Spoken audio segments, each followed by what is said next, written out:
Subscribe and get free vouchers.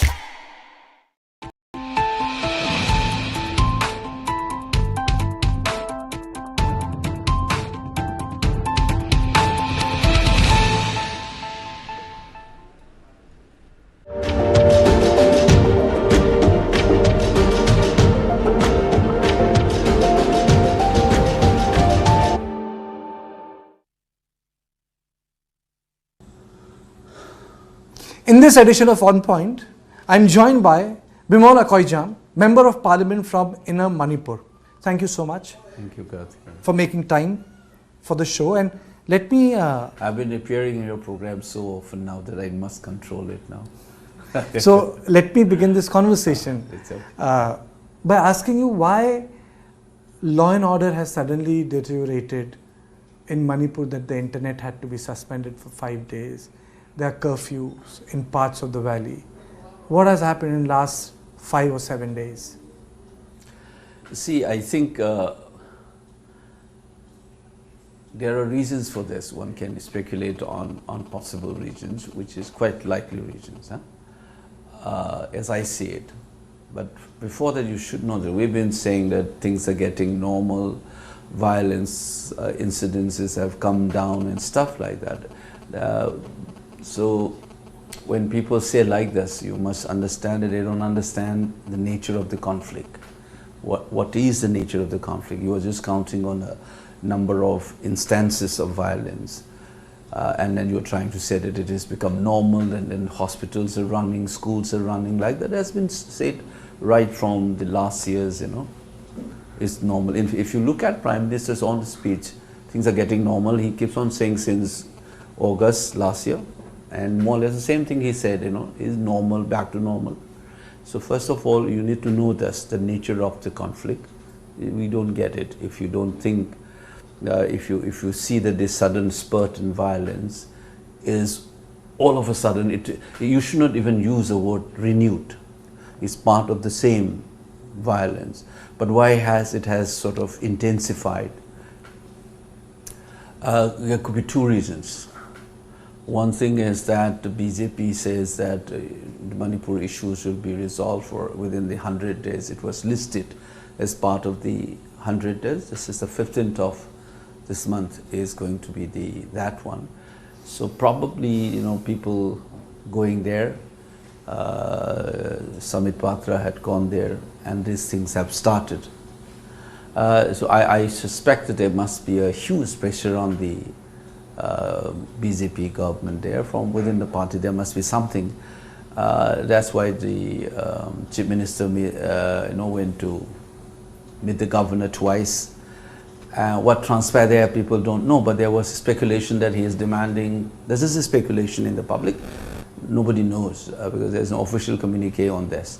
Unified command? Unified command handover, and interestingly this is the same slogan with some students also doing around. The Chief Minister himself hasn't said anything. Incidentally, I have flagged up this issue from June 9 on national TV, continuously since then. So I have said that this is wrong, this power has been taken away from the Chief Minister. Should there be a unified command under the Chief Minister? No. Before, let me answer the first question, and I'll answer to that one. So what happened is, so I suspect that this could be a part of that, and for the this one cookie politicians who have been demanding separate ammunition instead of appealing for peace and calm right from the beginning of the crisis, within 24 hours, 48 hours, separate administration, ethnic cleansing, as if it is like a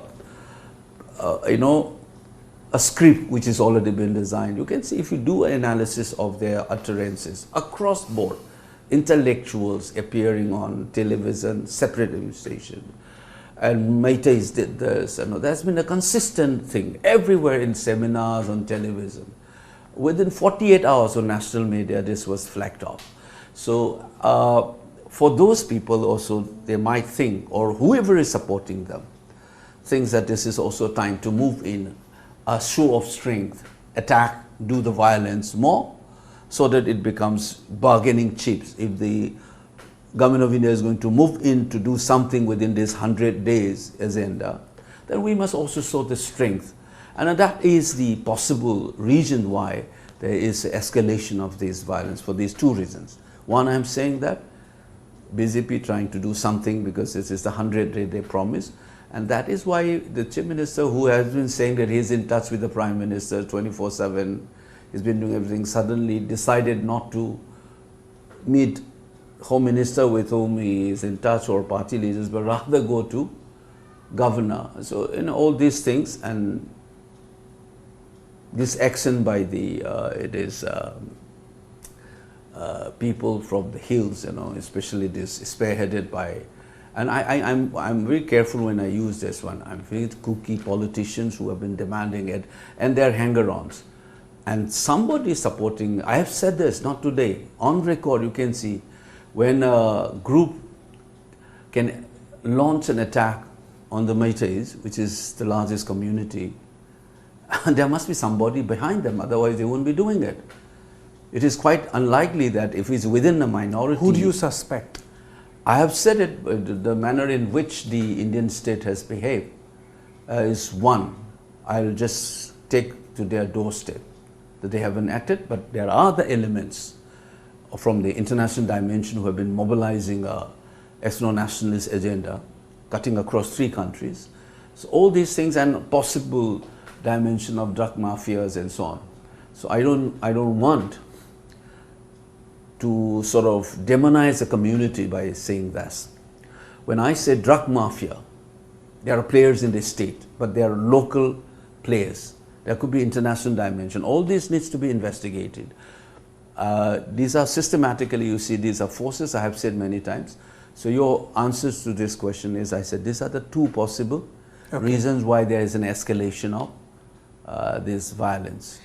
Should there be a united command, central command under the political leadership of the state? It is not a question of should. That is a legally, administratively, it should be with the state government. I have flagged off these issues on 9 June in an interview with Karan Thapar. I have said this. We discussed in that. Then consistently all national media have been saying it. How come this has been taken it? Who is in charge of Manipur? I have been raising before anybody says this. And surprisingly, just before the elections and during the election campaign and after the election, I started saying, my only regret is the government of Manipur did not stand up like a man and said that this is my right. You haven't heard anything of this from the government of Manipur till.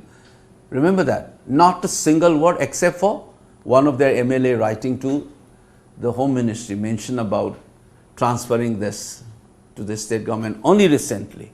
But I have been saying this throughout. This is the erosion of federal structure. And some people say that I am defending BJP government. I am not defending. I am defending constitution. It is a constitutional mechanism. It's the federal structures. That you can't take over the law and order beyond the constitutional provision of, say, Article 352 or 356. You can't do this. I mean, I must tell you that this is something that is so sacrosanct in the federal structure of this country. Dr. Ambedkar had emphasized on this long time back.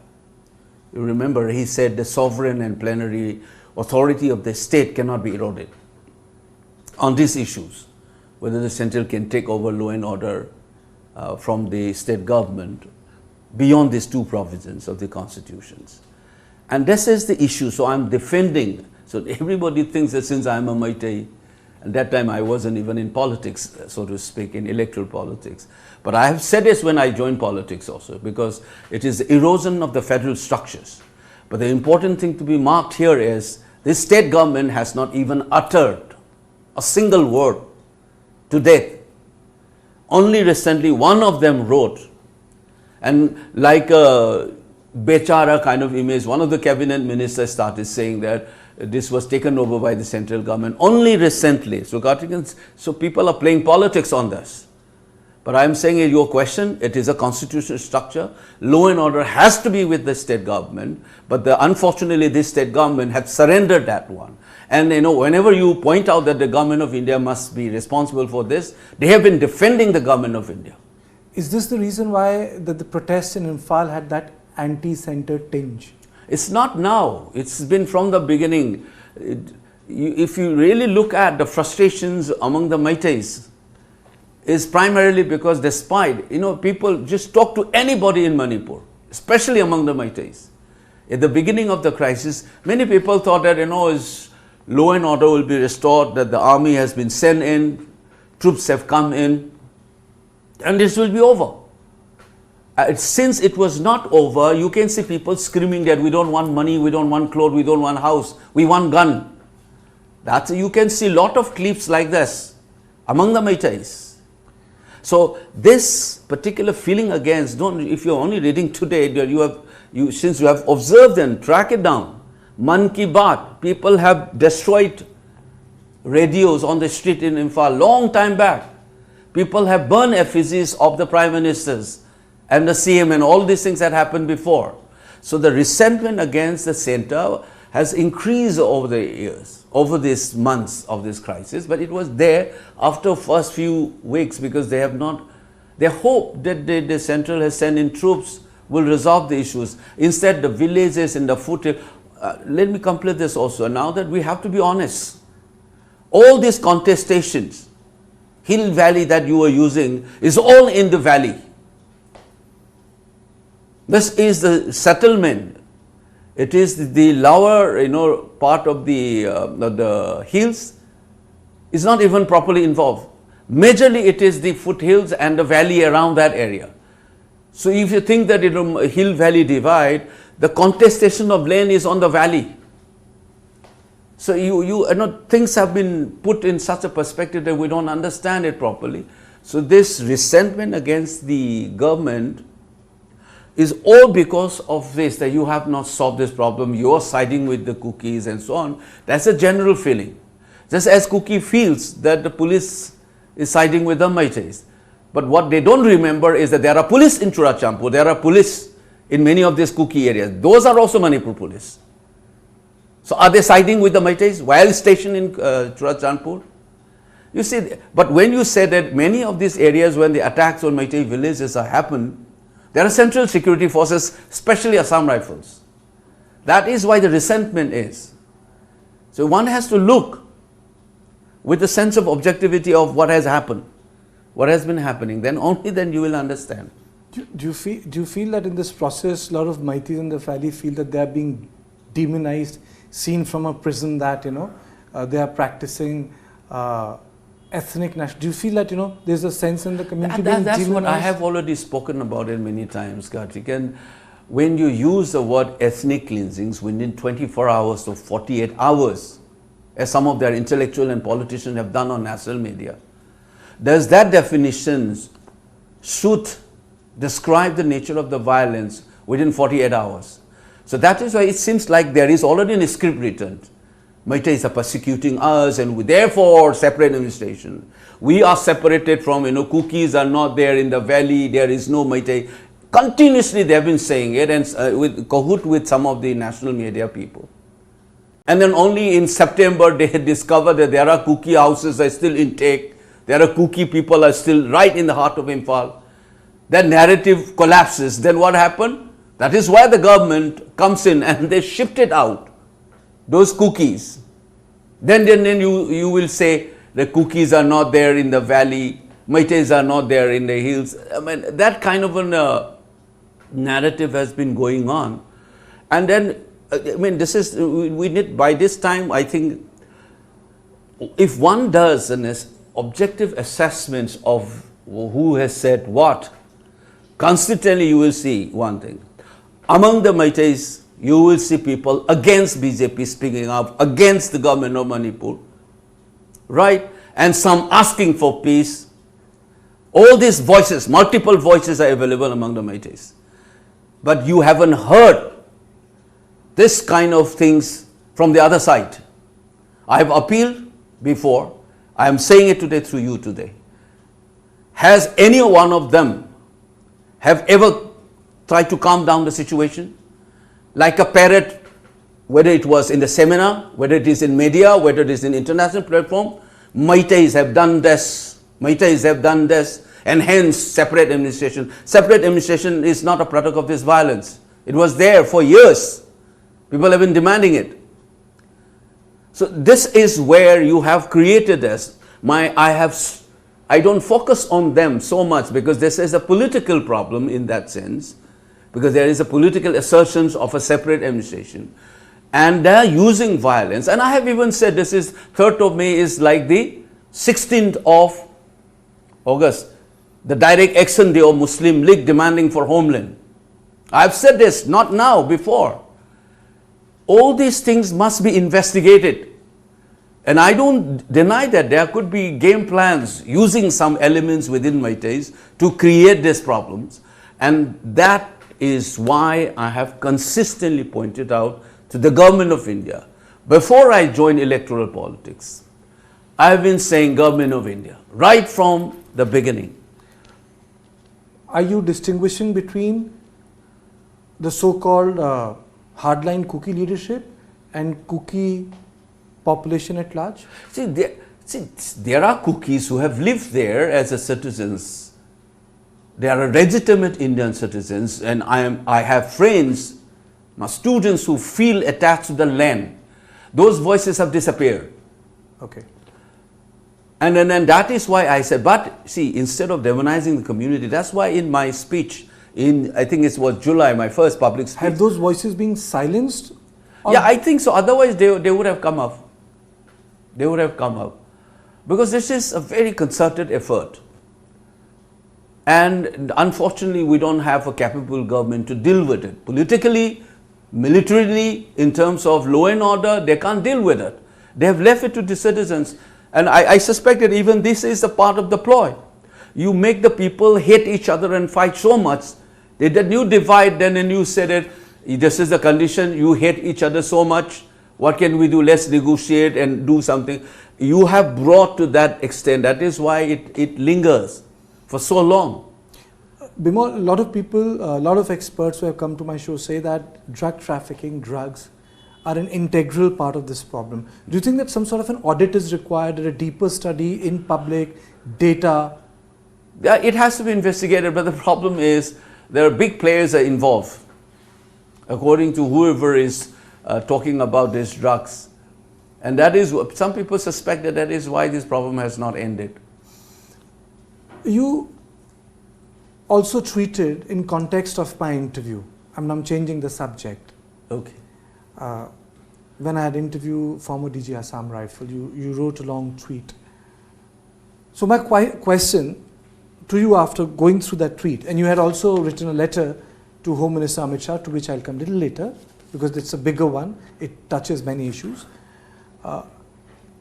I got the sense that you were saying that why do security forces are having different perceptions of the same situation?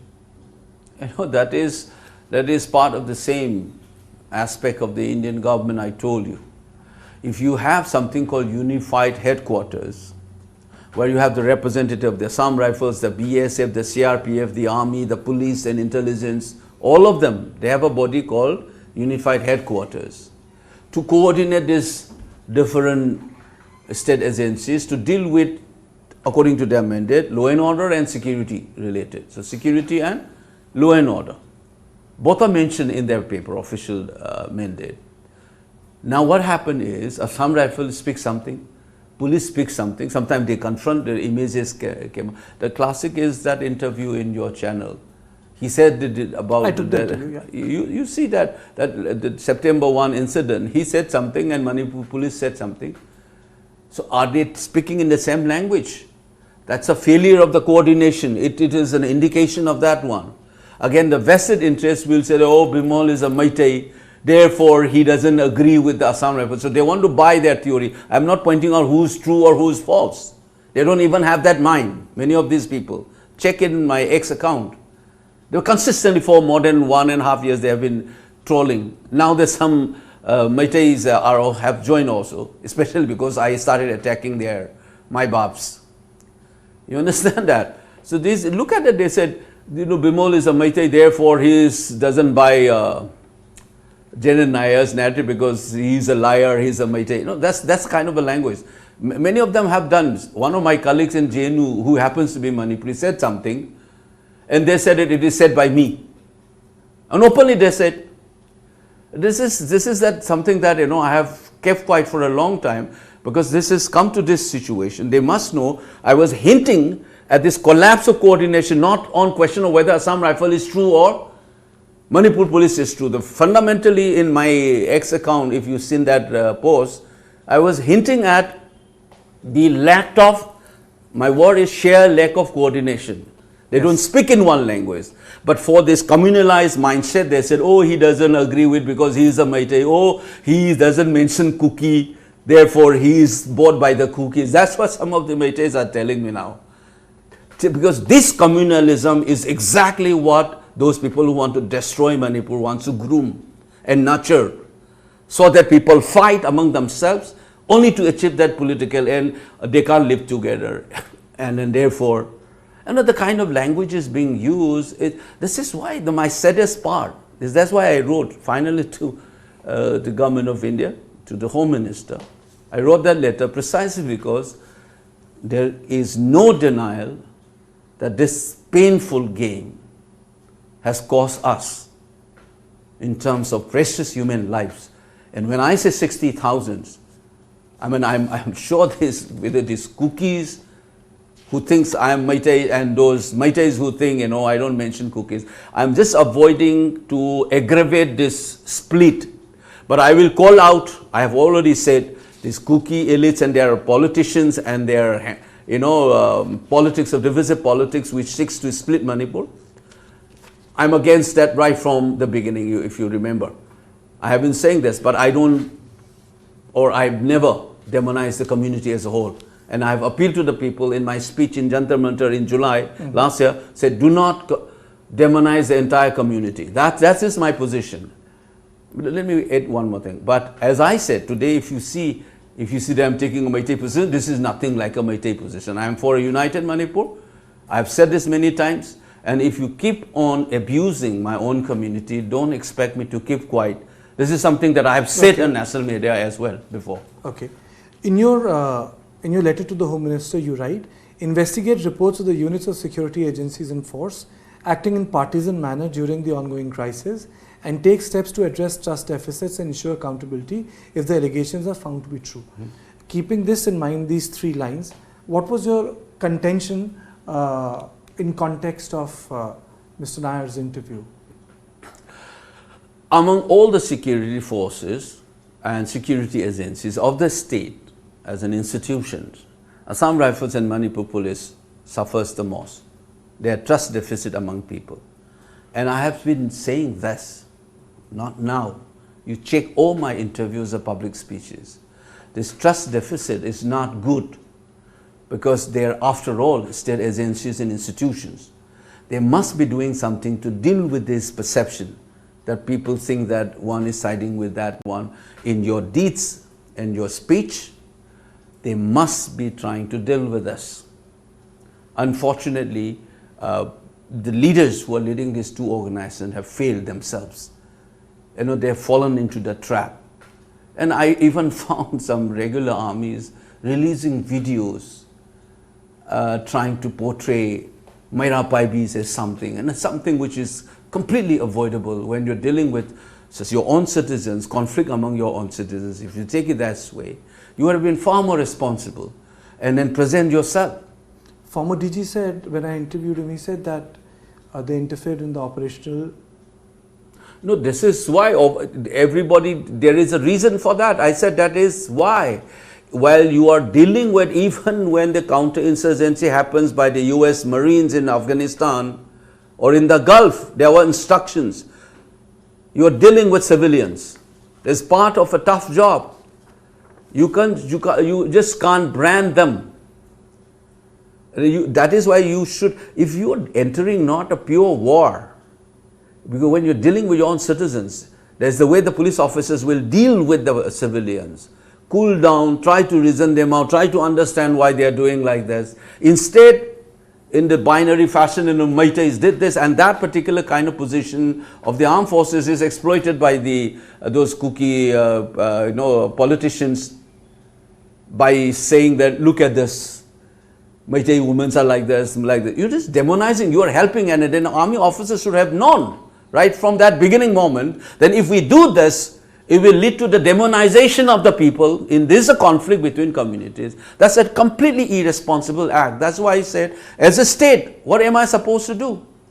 Even today, I am saying that there is a kooky politicians, there are elites who are hankering on this separate administration, but you have to separate them from the kooky masses. You people are mobilized by this politician. That's why right from the beginning I said, do not blame the entire kooky, blame their elites and their divisive politics. That's what I said in my first public speech. So trying to separate the two. But here what you do is that, unfortunately in this conflict, you have come to such an extent that you demonize completely each other's communities. So much so that, this is what I said today, I have kept quiet like this. I have not spoken like this about what happened on Twitter. Still, it doesn't matter much. Jo karna hai mujhe, I am very clear on this. I am not going to demonize a given community, but I am already saying that there is a kooky, separatist, sectarian politics, separate administration. There are academics, some of the academics are involved, there are NGOs, their front, all of them are involved. But entire innocent civilians, they have been, that's what the politics is. They try to speak on their behalf and so on. That has been completely done. Here, the Meiteis have, initially if you see that, their anger is even today, is not completely directed towards the kooky as such. It's against the Government of India right from the beginning. And against what they have been terming as Meitei government. It is against that. So Meiteis are far more in terms of an institution's failure and others, peace, and this is the language that people talk. But I have warned that Meiteis have been very angry. It's not new. If you have listened to, this is something that people misses. I have been talking about it, writing about it for decades on this. This will unfold like this, this will unfold like this. And I have said in a national TV that I have never seen Meiteis so angry. And they go to the extent they can do so much things, so much violence can be done by them. I can sense that. Because the sense of grievances and sense of humiliations, the provocation is so high, not 2023, much before that. I'm just marking my word to you again. I said on 22nd August 2015, I wrote that, this particular provocation, you think it is height. It is only the tip of the iceberg. All that some people are wanting for you is to snap that and retaliate. Then the violence occur between communities, people, population will begin to shift. I wrote this on 22nd August 2015. You see, I've been monitoring this, what's happening here. So when the violence burst on May 3rd, I said, this is it. This is it. But I was desperately hoping that the state comes in to intervene. And you will hear me this when I spoke to national media in May itself. I said the government should have rein in this. In the letter I said, rein in the violence. I said in the May. Because once you aggravate, the things will be different. And we are falling into the trap of those politicians who want to split Manipur. You see this game plan. So I have been doing it, but I have failed. So the only thing is it's on record now.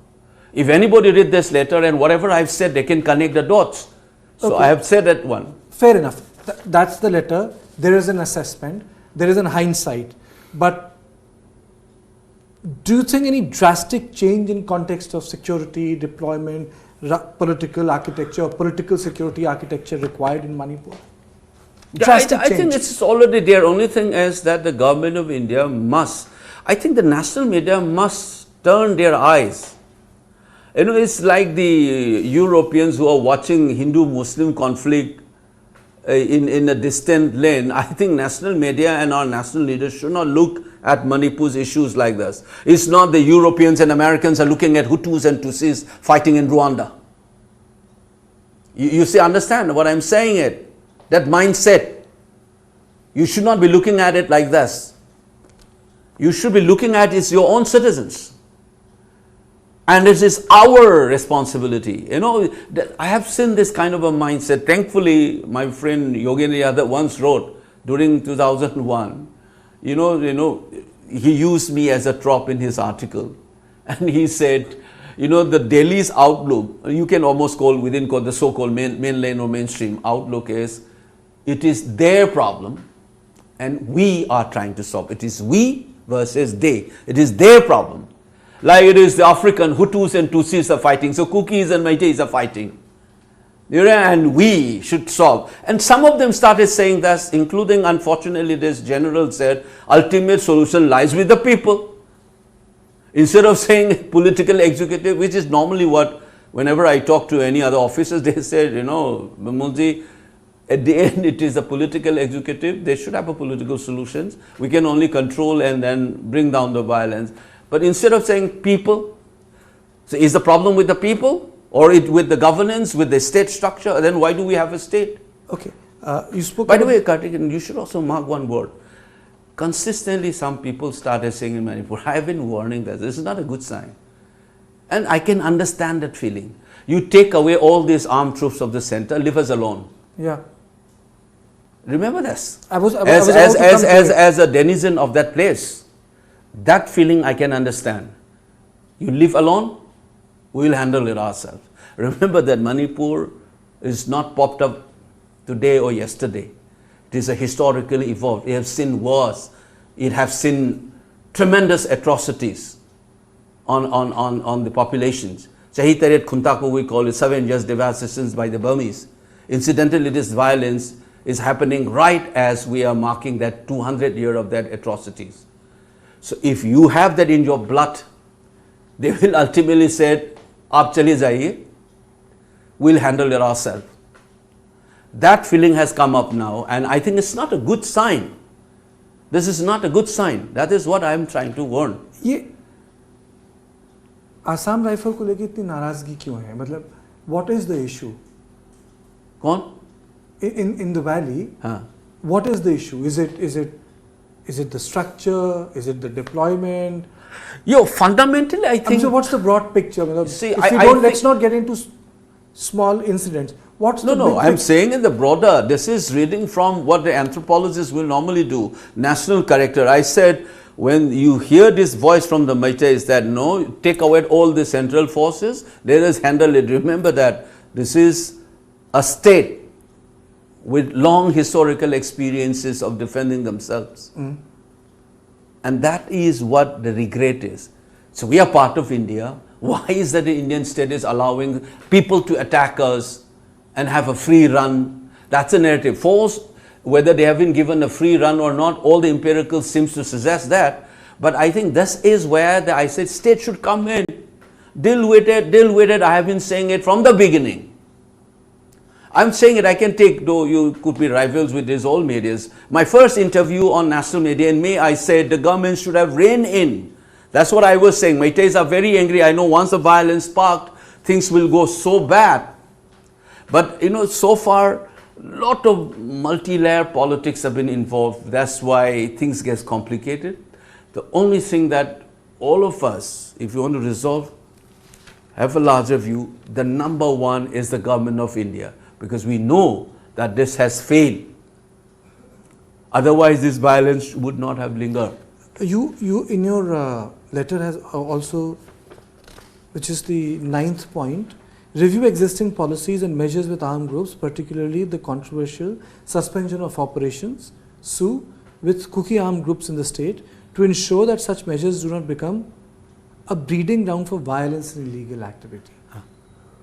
That's what something people didn't dare to speak like this.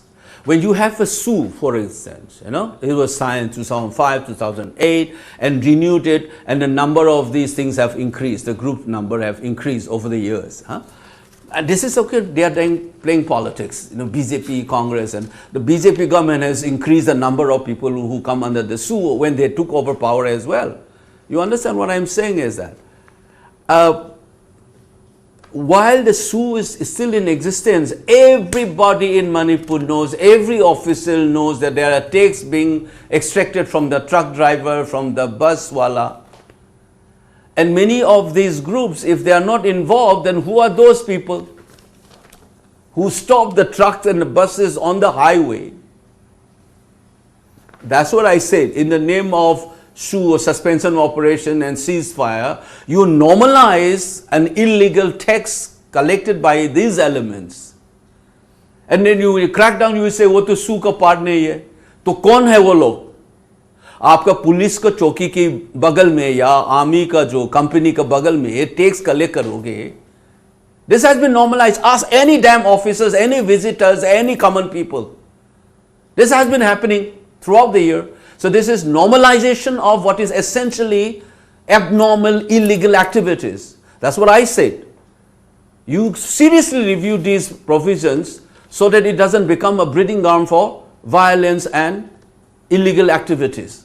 If you really wanted to, the issue is to maintain peace and resolve everything through dialogue. If that is the parameters, then make it sure that it is confined to that objective. It should not be an instrument to recruit, normalize the illegal activities and become a sort of bargaining element for some vested interest at the end. We have this arm, we will do this, we'll do that.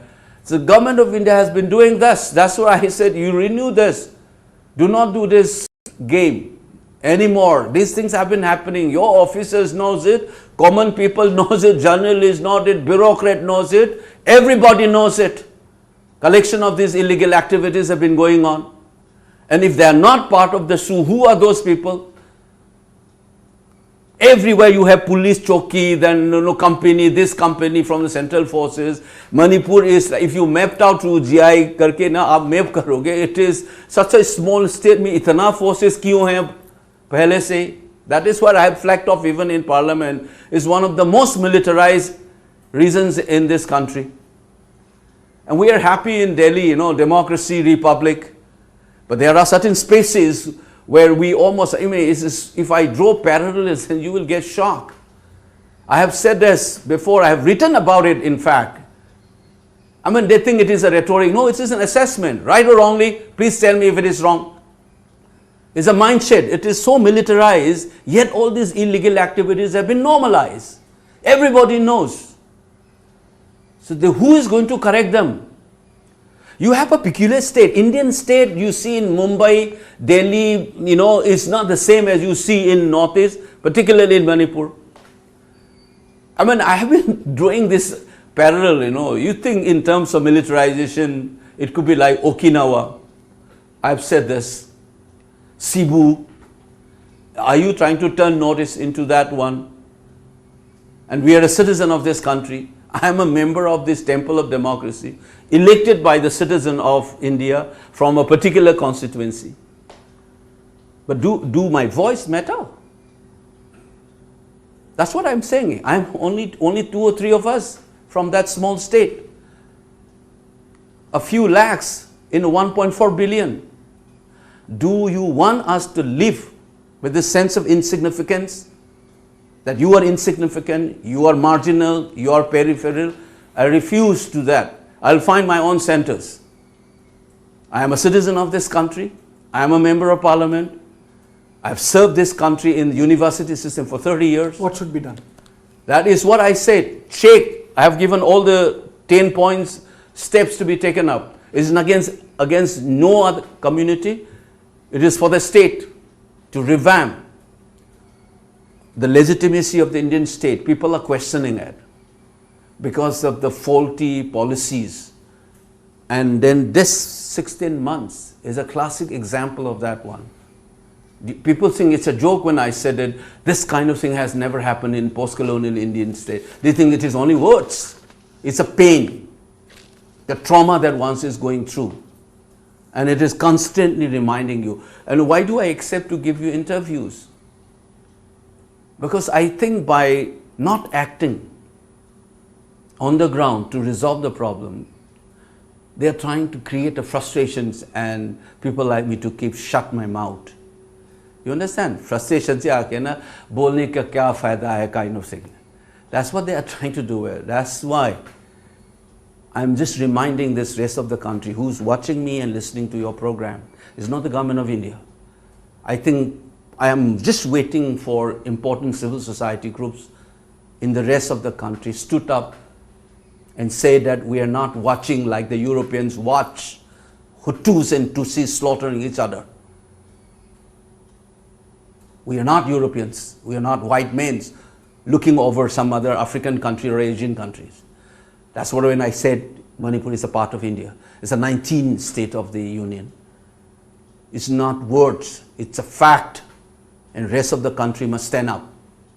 Otherwise, you will encourage these people to say, "Aap chale jaiye, remove all the troops, we'll handle our own problems." And I think this clarity must be there. This is why we need to understand. That's why even in my points I have said, what is India, how we come together to create this great country. That background needs to be understood. Does Manipur, because the border has become an issue, does it require a dedicated force for its? That's what, I have said this, I keep on repeating this, I have said this, I have written this, I'm tired of this thing also because, just trying to tell you that if people have to listen, they would have, Professor, there should be a dedicated... I think there's a power of repetition also. No, let me say this very clearly, and thank you for asking me this question. You have BSF handling the western sector, you have ITBP handling this northern sector, particularly from Kashmir, Ladakh area to Uttarakhand and others, right? Indo-Tibetan. Correct. I think on Nepal. SSB is dealing with that part, and SSB. I think we need to raise an independent, dedicated armed force of the Union to handle Indo-Myanmar border with enough battalion, dedicated troops. A unit must be open. Assam Rifles is one of the, it's not the one of the, it is the all this paramilitary forces. And because you have, a armed conflict situation for decades in these areas, they have been adjusted to that role of dealing with counterinsurgency operations, right? So I think even this engagement, I think they should, once you are entrenched in a normalized conflict for decades, I know it's like, I mean, if I can share you this, Apocalypse Now example from that Hollywood. One unit started thinking is a god. I can be this village ka, I'm a company commander, and you started thinking something like, इस village का मैं ही god हूँ, इसका school का देखभाल करूँगा, मियाँ बीबी झगड़ा करे तो I will interfere. You see, I'll give you poultry farming, I'll do this. So that kind of thing might develop. And therefore, I think this movement of these troops in different regions is required because you have developed entrenched interests and entrenched dynamics. I think this is something that our ministry and defense experts must be thinking, including our Indian Armed Forces is one of the most professional troops in the world, units. And they should be thinking, you should not entangle yourself too much with the domestic affairs. So I think Assam Rifles... Which in the case of Manipur has happened? Yeah, that's what I think, that's why people have been complaining a lot on these troops. So my idea is that there should be like the BSF, SSB and IDPP, dedicated armed groups and armed forces which deals with border. I think we need a dedicated arm to deal with Indo-Myanmar border. I mean, it's a different terrain. You see, it has this different terrain and different geopolitics are involved, so it raises different kind of challenges and and abilities is us. So in tune with that, I think we should be raising a dedicated border force to deal with Indo-Myanmar border side. That's my idea. And then I think Assam Rifles should be shifted out, at least move from one area to another so that it doesn't become entrenched in a particular local dynamics all the time. It's like the local police. If you're being too much on that, you get to touch with so many people in that area and then you have different kind of dynamics. So it will hamper. Unfortunately, Assam Rifle has a schizophrenic existence. It is under the... Why do you say that? It is under the Home Ministry administratively. Operationally, it is under the Defense Ministry. So it's like having two husbands. You see that the DZ that you have interviewed is the boss of that organization, but the operational command is not with him. It is with the regular army. I think it is the the GOC of 3 Corps. Is that the correct assessment? Yeah, because otherwise this force should be either completely integrated into under the Defense Ministry, or put it under the Home Ministry. The Assam Rifles sepoys have been demanding equal treatment like the regular army troops. Am I making sense? They get all the protection from the defense, but they are doing exactly the same kind of work as the army is doing, at least in the northeast. But they get a different kind of a structure under the Home Ministry. This is split. I'm saying that general, that General Nair that you have interviewed, he is the boss of Assam Rifle. He was, but operational command of his troops is not under him. It is under the regular army 3 corps.